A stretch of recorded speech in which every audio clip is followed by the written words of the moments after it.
Hi, Paul. Good morning. It's the 6th of October. Here's today's heads up brief. In Good morning, Indonesia, mate. there was a police protest in Surabaya, East Java, over the Malang incident. Now, public anger has been rising against the police. The Malang incident comes after the Ferdi Sambo case earlier this year, Paul. Meanwhile, in Jambi in Sumatra, there's a curfew in Jambi city over security concerns. There's been youth motorcycle gangs engaged in crime and violence. The curfew is in place from 10 p.m. to 4 a.m. local time.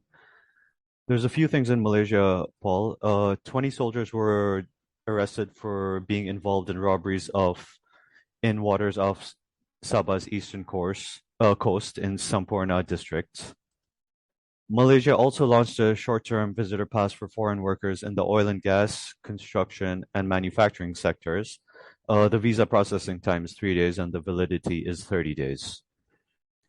In Thailand, there's a cabinet reshuffle that is expected in some time to fill in some vacancies for the deputy ministers for the agriculture, labor, and education ministries.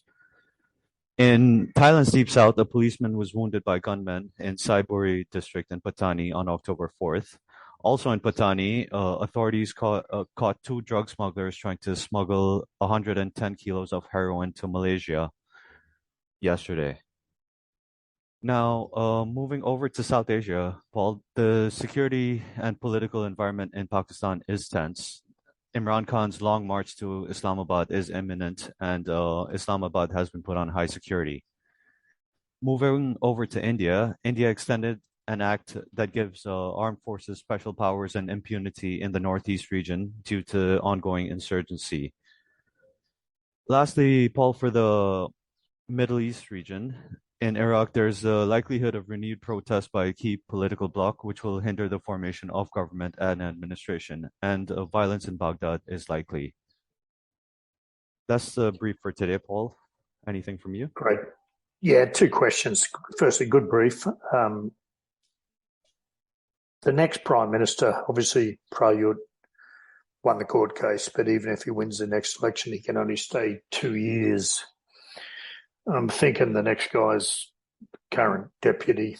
Are there any indicators to support a gut feeling that Prayut will be the next Prime Minister, albeit mid-term or even win the election in his own right, given the number of political parties that are or will be developed to support the status quo of power? Are there any other indicators to indicate it will be Prayut?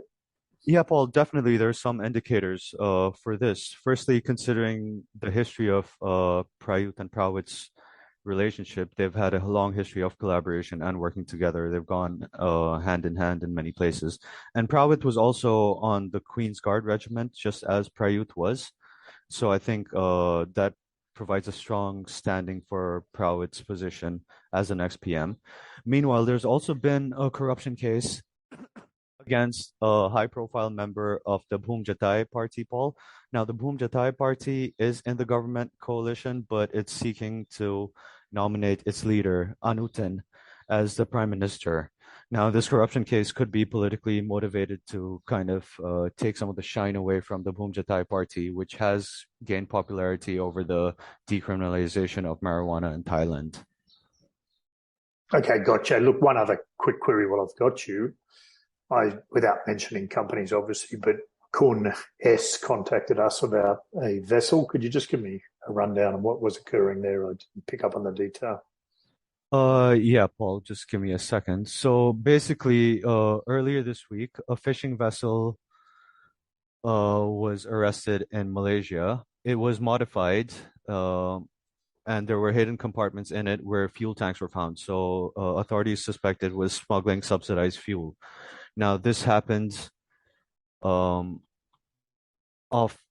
the western coast of Kedah in Kuala Kuar in Malaysia. This is off the west coast of peninsular Malaysia. So investigations are underway, but it seems that there's some smuggling going on in the area, and this is close to the Thai border also. Okay, brilliant. Thanks. Excellent brief today. Really appreciate it. Cheers.